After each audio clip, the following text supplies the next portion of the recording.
Chairman Peoples Party Bilawal Bhutto Zardari Karachi پہنچے ہیں. وزیر خارجہ بننے کے بعد استقبالیہ جلسہ ہو رہا ہے, اس سے وہ خطاب کر رہے ہیں.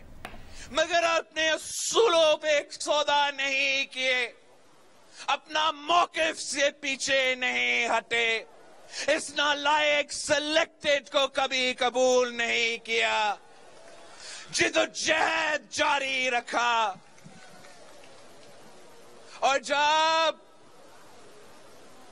جب آپ اپنا لانگ مارچ شروع کیے تھے, اپنا عوامی مارچ اسی کراچی شہر سے جب شروع ہوا, ہم نے کہا تھا, وزیر اعظم کو وارن کیا تھا, مگر وہ اپنا طاقت کے نشہ میں تھا.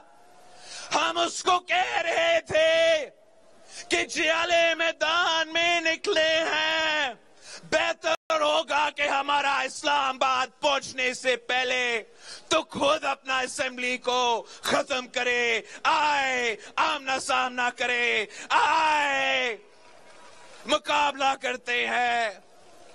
وہ ہمارے بات نہیں مانا, تو جب پیپلز پارٹی کا یہ قافلہ پورا ملک سے گزرتے ہوئے اسلام آباد پہنچا, تو ہم نے عدم اعتماد کا اعلان کیا, جمہوری ہتھیار اپنایا, پارلیمان میں جا کے حملہ کیا, اور اس جمہوری طریقے سے اس غیر جمہوری سلیکٹڈ کو گھر بھیج دیا.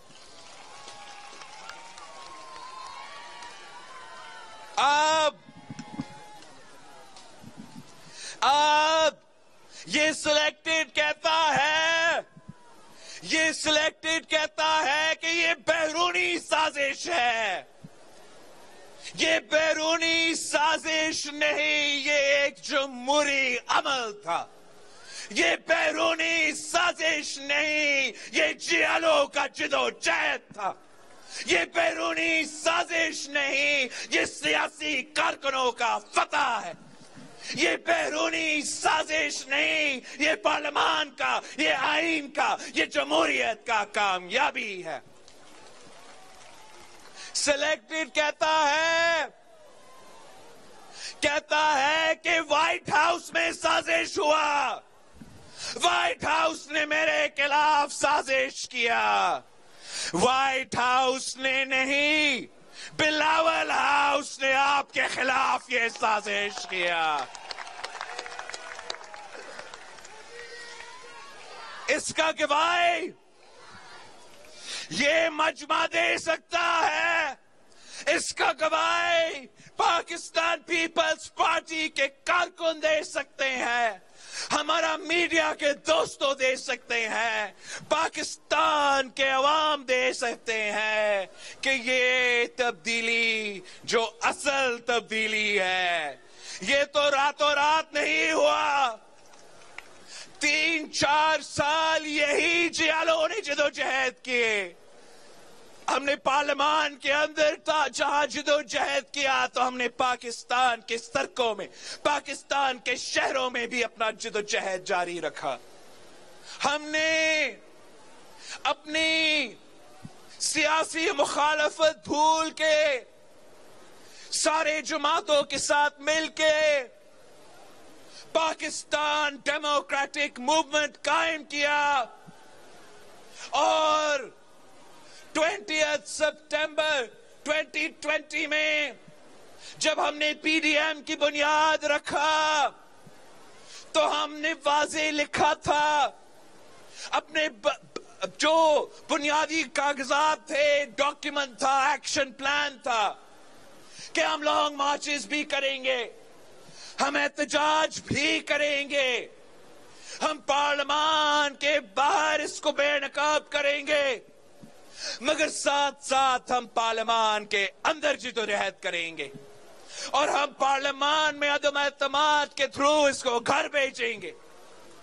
شروع میں تو کسی نے میرے بات نہیں مانا, شروع میں مخالف تو دور کی بات ہے, ہمارے ساتھیوں نے بھی ہمارے بات نہیں مانا, مگر سیاست یہ ہوتی ہے, جدوجہد یہ ہوتا ہے کہ آپ نے سب کو منانا ہے, سب کو سمجھانا ہے, سب کو دکھانا ہے. قیادت کا ذمہ داری یہ ہوتا ہے, لیڈر کا ذمہ داری یہ ہوتا ہے کہ راستہ دکھانا, اسی راستہ پہ چلنا. تو ہم نے قائل کیا, پہلے عملی طور پہ دکھایا, اپنا ساتھیوں کو سمجھایا کہ پارلیمان سے باہر نہ نکلو, بائی الیکشنز میں مقابلہ کرو. جب ہمارا بات مانا گیا, بائی الیکشنز میں مقابلہ ہوا, تو ملک بھر میں سلیکٹڈ حکومت وفاق میں ہونے کے باوجود, 3 صوبوں میں اقتدار میں ہونے کے باوجود, سارے کے سارے بائی الیکشنز میں شکست کا سامنا کرنا پڑا. اس لیے ان کا مینڈیٹ ہی جعلی تھا, وہ الیکشنز نہیں سلیکشن سے آئے تھے. تو جب بائی الیکشنز ہوئے وہ ہارے. پھر ہم نے سینٹ الیکشنز میں بھی یہ دکھایا کہ ہم خان صاحب کو نیشنل اسمبلی میں ہروا سکتے ہیں. ہم نے یوسف رضا گیلانی کو, پیپلز پارٹی کو کا امیدوار کو, پی ڈی ایم کی امیدوار کو جتوا کے یہ ثابت کر دیا, یہ امید دکھا دیا کہ یہ کٹھ پتلی گر سکتا ہے. پھر ہمیں 1 سال لگا ہمارا ساتھیوں کو اس بات پہ قائل کرنا کہ ہم اس کے خلاف عدم اعتماد لے کر آئے. اور جب آپ 27 فروری کو کراچی سے نکلے اور کراچی کے عوام نے پیغام دے دیا کہ کراچی کے عوام اس سلیکٹڈ کے ساتھ نہیں ہے, کراچی کے عوام عمران پہ اعتماد نہیں کرتا. کراچی کے بعد ہم تھٹا, سجاول, بدین سے گزرتے ہوئے حیدرآباد سے لے کے سکھر تک, سکھر سے لے کے رحیم یار خان تک, رحیم یار خان سے لے کے ملتان تک, ملتان سے لے کے لاہور تک, لاہور سے ہو کے جی ٹی روڈ پہ گزرتے گزرتے اسلام آباد کی ڈی چوک پہنچے. ملک بھر میں آپ کو بتا رہا ہوں, کوئی ایسا شہر نہیں ہے جہاں جیالوں کا مجمع باہر نہیں نکلے تھے. چھوٹے گاؤں ہو, چھوٹے شہر ہو, بڑے کے بڑے شہر ہو, انسانوں کا سمندر تھا. ہر کسی شخص کا ایک ہی مطالبہ تھا, ایک ہی نعرہ تھا کہ گو سلیکٹڈ, گو سلیکٹڈ, گو سلیکٹڈ. جو عوام کا مطالبہ تھا, جو عوام کا مطالبہ تھا, ہم نے وہ جمہوری طریقے سے عدم اعتماد کا ہتھیار اپنا کے عوام کے امیدوں کے مطابق, عوام کے مطالبات کے مطابق, عوام کے کہنے پہ اس شخص کا حکومت کرا دیا. اور اس نالائق کو, اس سلیکٹڈ کو گھر بیچنا کیوں ضروری تھا؟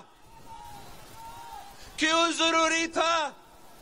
یہ عوام کا نمائندہ کبھی نہیں تھا, یہ آپ کا نمائندہ کبھی نہیں تھا. اس شہر نے اس کو نہیں چنا تھا, اس ملک نے اس کو منتخب نہیں کیا تھا. یہ تو ہم پہ مسلط ہوا تھا, مسلط تو ہوا, حکومت سنبھالا. لیکن جب حکومت سنبھالا تھا تو وہ اپنے سارے وعدے سے مکر گئی. انہی عوام کو اسی خان صاحب نے وعدہ کیا تھا کہ وہ تبدیلی لے کر آئے گا, 1 کروڑ نوکری دلوائے گا, 50 لاکھ گھر بنا دے گا, 90 دن کے اندر ہی اندر